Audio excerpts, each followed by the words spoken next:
Hi, ശാന്തി സ്പെഷ്യലിലേക്ക് ഏവർക്കും സ്വാഗതം. കഴിഞ്ഞ ഒരു എപ്പിസോഡിൽ ഞാൻ ട്രഡീഷണലായിട്ട്, അതായത് ഓതൻറ്റിക്കായിട്ട് ഉണ്ടാക്കുന്ന മീൻകറിയാണല്ലോ നിങ്ങളെ കാണിച്ചത്. നിങ്ങളതെല്ലാം കണ്ടു കാണുമല്ലോ. അപ്പോൾ മീൻകറി എല്ലാം കൂട്ടിക്കഴിഞ്ഞതിന് ശേഷം കുറേ മീൻ ചാറ് അധികം വന്നു.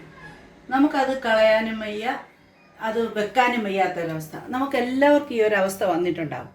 പക്ഷേ അതുകൊണ്ട് നമുക്ക് നല്ല ഒരു കിടിലൻ ഒരു ഐറ്റം നമുക്ക് ഉണ്ടാക്കാം. അതെങ്ങനെ ഉണ്ടാക്കാമെന്ന് നമുക്ക് നോക്കാം. നമുക്ക് അതിന് വേണ്ട ഇൻഗ്രീഡിയൻസ് എന്താണെന്ന് നോക്കാം. മീൻകറി ചാറ് ഞാൻ 3 ഏത്തക്കയാണ് എടുത്തിരിക്കുന്നത്. നിങ്ങൾക്ക് എത്രമാത്രം ചാറുണ്ട് അതിനനുസരിച്ച് നിങ്ങൾ ഏത്തക്ക എടുക്കുക. മഞ്ഞൾപ്പൊടി, ചില്ലി ഫ്ലേക്സ്, കൊച്ചുള്ളി ഒരു 5-6 എണ്ണം, അതുപോലെ തന്നെ 6-7 വെളുത്തുള്ളി, വെളിച്ചെണ്ണ, കുരുമുളക് പൊടി, ഉപ്പ്, ആവശ്യത്തിന് കരിയാപ്പില. ഏത്തക്ക നമുക്കൊന്ന് കട്ട് ചെയ്തെടുക്കാം. ഇതുപോലെ നമുക്ക് തൊലിയെല്ലാം ഇങ്ങനെ കളഞ്ഞെടുക്കാം. നിങ്ങൾക്ക് എത്ര ഏത്തക്ക വേണോ അതിനനുസരിച്ച് എടുക്കാം. നമുക്ക് അല്പം കൂടെ എരിയൊക്കെ വേണം, പുളിയൊക്കെ വേണമെങ്കിൽ നമുക്ക് ചേർക്കാവുന്നതാണ്. അതുകൊണ്ട് ഇതുപോലെ എടുക്കുക. ഒരേ നീളത്തിൽ ഇതുപോലെ നമുക്കൊന്ന് കട്ട് ചെയ്തിടാം. നമ്മൾ ഏത്തക്ക അരിയുമ്പോൾ കയ്യിൽ ഇങ്ങനെ കറ പറ്റാതെ ഇച്ചിരി വെളിച്ചെണ്ണ നമുക്ക് പരട്ടി കൊടുക്കാവുന്നതാണ്. നമുക്കത് ചെറുതായിട്ട് നമുക്കിത് കീറിയെടുക്കാം. ഇതേപോലെ അധികം കനമാവരുത്, എളുപ്പം അപ്പം മൂത്ത് കിട്ടുന്നു. ഇത് അരിയുന്ന കണ്ടപ്പോൾ നിങ്ങൾക്ക് മനസ്സിലായി കാണുമല്ലോ, ഇത് മെഴുക്കുവരട്ടിയാണ് ഉണ്ടാക്കുന്നതെന്ന്. നമ്മൾ ഇതേ രീതിയിൽ കനം കുറച്ച് നീളത്തിൽ അരിഞ്ഞെടുക്കുക.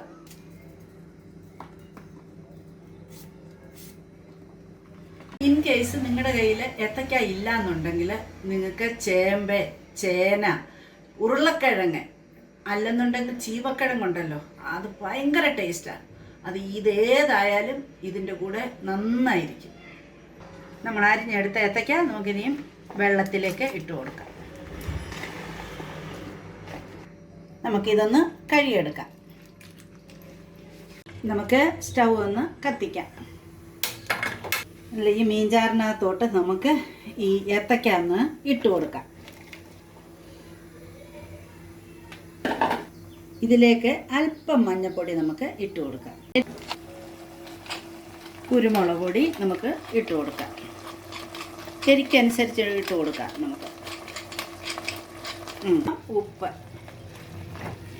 ഉപ്പ് നോക്കിയിട്ട് വേണം ഇടാനായിട്ട്. കാരണം നമുക്ക് ഓൾറെഡി മീൻകറി ചാറിനകത്ത് ഉപ്പുണ്ട്. നമുക്കപ്പോൾ ഏത്തക്കായ്ക്ക് എത്രമാത്രം ഉപ്പ് വേണം അതിനനുസരിച്ച് നമുക്ക് ചേർത്ത് കൊടുക്കണം.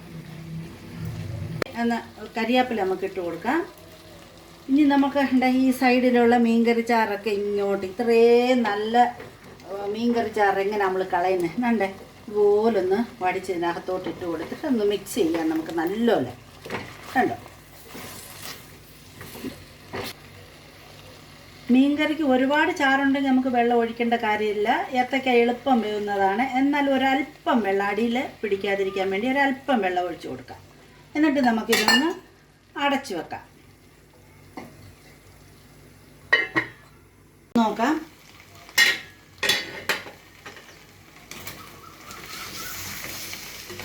ഇത് നല്ലപോലെ വെന്തു. നമുക്ക് നോക്കാം. നല്ലപോലെ വെന്തു. നമുക്കിനി സ്റ്റൗവ് ഓഫ് ചെയ്യാം. ചൂടായ പാനിലേക്ക് നമുക്ക് അല്പം വെളിച്ചെണ്ണ ഒഴിച്ചു കൊടുക്കാം. ഒരു 1-1.5 ടേബിൾ സ്പൂൺ വെളിച്ചെണ്ണ മതി, അധികം വേണ്ട. നമ്മളിത് ഫ്രൈ ചെയ്തെടുക്കണമല്ലോ, അതുകൊണ്ടാണ് അത്രയാണ്. നിങ്ങൾക്ക് എത്രമാത്രം ആവശ്യമുണ്ട് അതിനനുസരിച്ച് നിങ്ങൾക്ക് ഒഴിക്കാം. ചൂടായ എണ്ണയിലേക്ക് നമ്മൾ ഈ ചതച്ച് വെച്ച വെളുത്തുള്ളിയും ഉള്ളിയും കൂടെ നമുക്ക് ഇട്ട് കൊടുക്കാം. കുറച്ച് കറിവേപ്പിലയും കൂടെ നമുക്ക് ഇട്ട് കൊടുക്കാം. ഇതിലേക്ക് നമുക്ക് നമ്മൾ ബോയിൽ ചെയ്ത് വെച്ചേക്കുന്ന ഈ ഏത്തക്ക ഇട്ട് കൊടുക്കാം.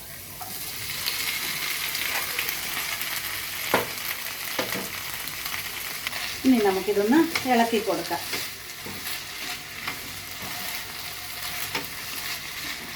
നല്ലപോലെ നല്ല മണം വരുന്നുണ്ട്. നല്ല ഒരു എന്താ നല്ല ടേസ്റ്റ് ആയിരിക്കും. ഞങ്ങൾ പലപ്പോഴും വെക്കാറുണ്ട് ഇതുപോലെ തന്നെ. പല ഐറ്റംസ്, അതായത് ചിലപ്പം ചേന വെക്കും, ചിലപ്പം ചേമ്പ്, ചിലപ്പോൾ ജീവക്കിഴങ്ങ് കിട്ടുന്ന അവസരമാണ് ജീവക്കിഴങ്ങ് വെക്കും. കൂർക്കയെന്ന് പറയത്തില്ല നമ്മൾ, അതാണ് ഏറ്റവും നല്ല ടേസ്റ്റാണ് കൂർക്കയുടെ. നിങ്ങൾ കൂർക്ക കിട്ടുവാണെങ്കിൽ അതിനകത്ത് പരീക്ഷിച്ചാലും മതി. നമ്മൾ ഒന്നുകൂടെ ഒന്ന് തിരിച്ചിട്ട് കൊടുത്തിട്ട് നമുക്ക് ചെറിയ തീയിലിട്ടേക്കാം. ഞാൻ മറുവശവും തിരിച്ചിട്ട് കൊടുത്ത് ഇനി നമുക്ക് ഫ്ലെയിം ഒന്ന് സിമ്മാക്കി കൊടുക്കാം. കാരണം ആ സിമ്മിൽ കിടന്ന് ഇത് ചെറുതായിട്ട് മൊരിഞ്ഞ് വരണം, എന്നാലാണ് അതിൻ്റെ ടേസ്റ്റ് വരുന്നത്. നമ്മൾ കണ്ടിന്യൂസ് ഇങ്ങനെ ഇളക്കേണ്ട കാര്യമില്ല, അത് പൊടിഞ്ഞു. നമുക്കിനി കുറച്ച് കഴിയുമ്പോൾ ഒന്ന് തിരിച്ച് ഇട്ട് കൊടുത്താൽ മതി. ഒരു വശം നല്ലപോലെ മൊരിഞ്ഞു, നമുക്ക് ഇടയ്ക്കൊന്ന് ഇതുപോലെ തിരിച്ചിട്ട് കൊടുക്കാം. അതായത് മെഴുക്കുവരട്ടി എന്ന് പറയുമ്പോൾ ഒരു സെമി ഫ്രൈ അല്ലേ, ഒരുപാട് ഫ്രൈ ആയി പോകരുത്. പിന്നെ ചിലർക്ക് ഒത്തിരി ഫ്രൈ ആകുന്നതാണ് ഇഷ്ടം, അവനവൻ്റെ ഇഷ്ടത്തിന് ഇത് ഫ്രൈ ചെയ്ത് എടുക്കാവുന്നതാണ്. ഞാൻ ഇനി ഇടുന്നത് ചില്ലി ഫ്ലേക്സ് ആണ്. നമ്മുടെ വറ്റൽ മുളക് അതൊന്ന് ചതച്ചിടുക, അത് നമ്മുടെ എരിക്കനുസരിച്ച് ഇട്ട് കൊടുക്കുക. ഇനി പിന്നെ നമുക്ക് അതിൻ്റെ കൂട്ടത്തിൽ അല്പം കുരുമുളക് പൊടിയും കൂടെ നമുക്ക് ഇട്ട് കൊടുക്കാം. അത് നിങ്ങളുടെ എരിക്കനുസരിച്ച് ഇട്ടാൽ മതി. എന്നിട്ട് ലാസ്റ്റിൽ ഈ കുരുമുളക് പൊടി ഒന്ന് ചെല്ലുന്നത് നല്ലതാണ്. പിന്നെ ഇനി നമുക്ക് അല്പം കരിയാപ്പില ഇട്ട് കൊടുക്കാം. എന്നിട്ട് ഒരു അല്പം വെളിച്ചെണ്ണ, ഒരല്പം വെളിച്ചെണ്ണ മതി, ഒഴിക്കുക. എന്നിട്ട് നമുക്കിതൊന്ന് മിക്സ് ചെയ്യാം. നല്ല സുന്ദരമായിട്ടുള്ള മെഴുക്കുവരട്ടിയാണ് നമ്മളിന്ന് ഉണ്ടാക്കിയേക്കുന്നത്. നല്ല ടേസ്റ്റാണ് ഇതിന്. കണ്ടോ, ആ വെളിച്ചെണ്ണ ഒന്ന് ഒതുങ്ങി കിട്ടാൻ വേണ്ടി മാത്രം, അതായത് നമ്മളിട്ട് കുരുമുളക് പൊടിയും ആ ചില്ലി ഫ്ലേക്സും എല്ലാം ഒന്ന് പിടിച്ച് കിട്ടാൻ വേണ്ടിയാണ് ആ വെളിച്ചെണ്ണ ഒഴിച്ചത്. കണ്ടോ, നല്ല പരുവത്തിൽ വന്നു. നമുക്കിനി സ്റ്റൗവ് ഓഫ് ചെയ്യാം. അങ്ങനെ നമ്മുടെ കിടിലൻ മെഴുക്കുവരട്ടി, മീൻകറി ചാറിലുണ്ടാക്കിയ മെഴുക്കുവരട്ടി റെഡിയായി. സെർവിങ് പ്ലേറ്റിലോട്ട് മാറ്റാം.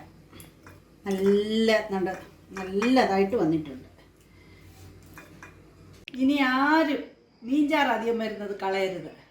നല്ല ടേസ്റ്റി ആയിട്ടുള്ള മെഴുക്കുവരട്ടിയാണ് ഞാൻ ഉണ്ടാക്കിയത്. ആ മീനിൻ്റെ പുളിയുടെയും എരിയും പുളിയും ആ മീനിൻ്റെ ടേസ്റ്റും എല്ലാം കൂടെ വരുമ്പോൾ നല്ല ഒരു ഫ്ലേവറാണ് ഇതിന്. നിങ്ങളെല്ലാവരും ചെയ്ത് നോക്കണം. എല്ലാവർക്കും ഇഷ്ടപ്പെട്ടു എന്ന് കരുതട്ടെ. ഇഷ്ടപ്പെട്ടുവെങ്കിൽ ലൈക്ക് ചെയ്യുക, മറ്റുള്ളവർക്ക് ഷെയർ ചെയ്യുക, സബ്സ്ക്രൈബ് ചെയ്യാത്തവരെ സബ്സ്ക്രൈബ് ചെയ്യുക. Thank you. God bless.